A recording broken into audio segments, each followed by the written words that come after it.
Share बाजारात गेल्या काही दिवसात मोठ्या प्रमाणात घसरण होत आहे।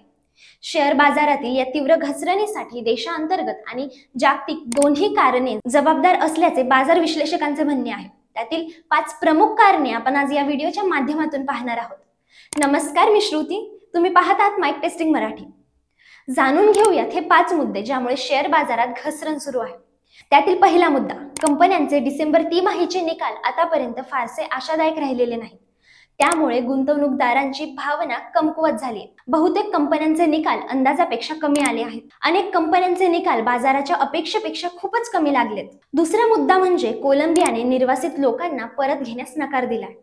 अमेरिकेचे अध्यक्ष डोनाल्ड ट्रम्प यांनी कोलंबियावर 25% कर लादण्यासह निर्बंधांची घोषणा केली आहे। यामुळे अमेरिकन डॉलर मजबूत झालाय। भूराजकीय अनिश्चिततेमुळे डॉलर मजबूत होत असल्याने भारतासारख्या उद्योन्मुख बाजारपेठांवर दबाव वाढलाय।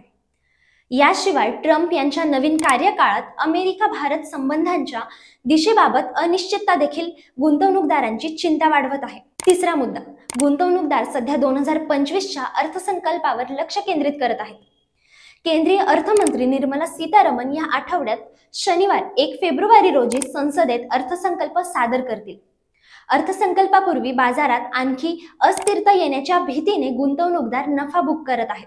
चौथा मुद्दा, चीनमधील स्टार्टअप कंपनी डीपसीकने एक फ्री आणि open source AI model launch करून तंत्रज्ञान जगात खळबळ माजवली। हे AI model American company open एआयच्या ChatGPTशी स्पर्धा करत असल्याचं दिसतंय। यामुळे अमेरिकन स्टॉक फ्युचर्स आणि बहुतेक आशियाई शेअर बाजारांमध्ये घसरण झाली।